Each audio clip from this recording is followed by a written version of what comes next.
sa among counter affidavit, sir, na ilang record sa school. Hindi ko wala kung sa counter affidavit mo. Kaya tanong kita ngayon dito. Opo. Open na hearing. Opo. Anong sagot mo? Sana, sir? Ha? Saan sa sir? Yung sinasabi ni Mio na ang mga bata hindi nakakapag-aral at masyadong bumaba yung enrollment doon dahil nga nandoon na sa kapihan mga bata.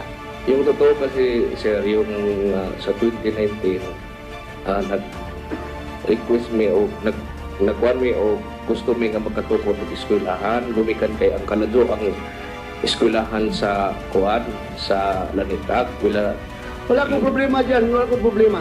Ang tanong ko lang kung nakakalabas sila sa kapihan para pumunta sa eskwelahan doon sa Oh, baba. yes, you know. Yes? Oo, magagawa sila. So, strike 2 ka na ha? Oo. Kanina, strike 1 ka dito. Oo. Dito ngayon, strike 2 ka. Isa pang strike 3 ka. Sigurin natin ha, tama yung sasabi natin. Ha? Haring Aguila, ayaw kong kulungan natin sa baba. Marami doon, nandoon yung mga tinulong ka. Ayaw ko na magpulong pa doon. Please, tell the truth. Ha? Huwag kang magtago-tago dahil kahit sinong Diyos sinasamba mo, hindi yan makakatago sa katotohanan. Dahil ang Diyos, gusto ng Diyos, katotohanan ang lalabas sa hearing na ito. Ha? Prangkahan tayo. Ha? Lalabas ang katotohanan dapat. So kung yung version mo ang katotohanan, walang problema. As I've said, we are fair here. Wala kaming kinikilingan dito. Ang gusto na namin katotohanan. Kaya huwag niyo kami lukuhin dito. Ha? Hindi kami niyo pwedeng papaniwalain na katapusan na ng mundo bukas at kailangan umakyat kayong lahat doon sa kapihan para masave. Hindi niyo ako pwedeng mapapaniwala ng ganon. Kaya please lang, magsabi tayo ng totoo dito. Haring Aguila. Ha? Thank you. Senator Risa, please continue. Salamat kayo, Mr. Chair. Muli for the record, 30% lang ng mga bata ang nag-aaral.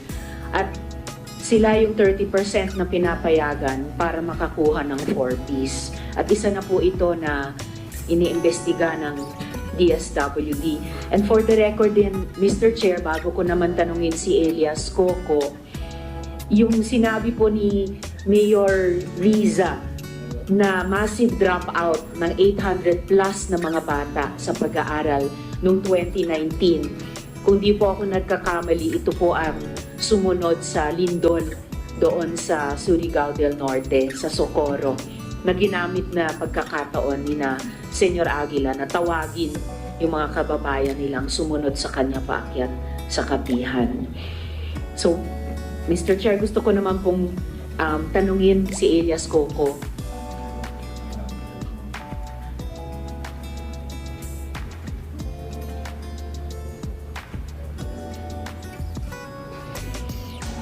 So, Coco, tulad ng tanong ko kina Jane at Renz, ano yung mga naranasan mo doon sa kapihan?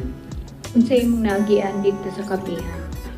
Kanang kanang masi-masi na pagkanan is pagsol bantayon kay sunod kumanda zon kana na zumi ka ng mag-form sunod mga mag-form magmasi-masi may sunod mag-jogging buhangin raksak buhangin raksak. Pinapagawa sila ng masi-masi, Your Honor. And then, Ano yung masi-masi? unsa man ang masi-masi? Kanang training sa marag pareha sundalo na training. Parang para sundalo na training, Your Honor. Okay, tulad nung sinabi ni Renz kanina. Ano pang naranasan mo, Coco? Pinababatay sila sa foxhole at may mga formation sila, mga jogging at mga masi-masi. Yung management, masi-masi, Senator Risa, it's a form of punishment sa military, sa police. Yan sabi yan, masi-masi. Punishment in mass. Masi-masi. So, yung bang nagmasi-masi sa inyo, ano yun, mga dating sundalo, dating police? Ang nagmasi-masi ba ninyo, dati ba kunong sundalo or mga Dating pulis? Dating pulis? Itong nanguntang na polis. Ha?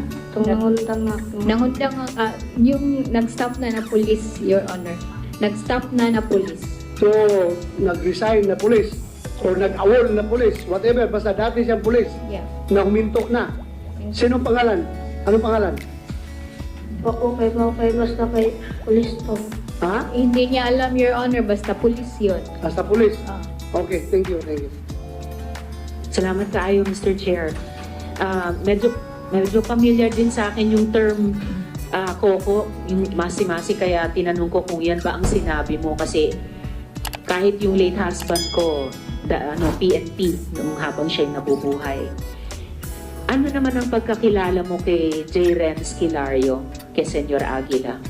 Kung sa inyo pagkaila ni J. Renz Kilario or Senior Aguila, Ingon siya na siya ko na ang Ginoo. sinabi niya sa siyang Panginoon, Your Honor. So, consistent, no? Kayong tatlo, ni na Jane at Renz, Panginoon ang pagkakilala kay Senyor Aguila. So, ikaw naman, Coco, bakit ka tumakas sa kapihan? Ngano ni takas mo ka sa kapihan.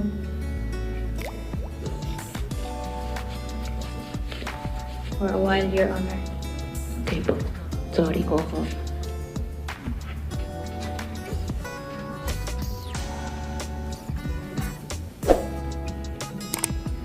Your Honor, can we give him a little while, Your Honor? Yes, of course po, Mr. Chair. Sige, we proceed with the other siguro. While magkuha mo ng composure ni Coco, NBI ng Caraga, were you able to conduct an ocular investigation? Nakatingkod ka na? Sige, sige, please stand up. Kayo na, kasama ka na ito ni Magno. Right. Do you swear to tell the truth, the whole truth, and nothing but the truth in this hearing and investigation, sirs? Thank you very much. Please take your seats. Go ahead, RD, NBI, RD ng Caraga Region. Anong update nyo doon sa area? Can I start from the beginning, sir, or Kahit actions taken na lang siguro nyo kung anong ginawa ninyo at status. just a brief summary of the action taken by the NBI? Okay, you have the floor.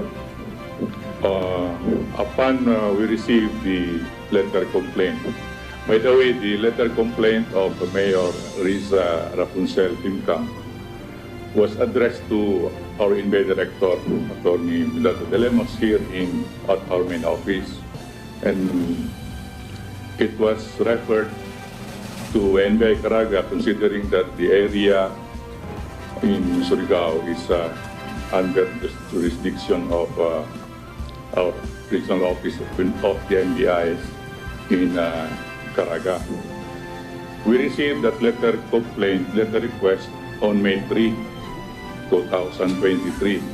And the following day, May 4, our agents were already in Socorro, Surigao del Norte, to conduct the investigation, and continuously in the next succeeding days.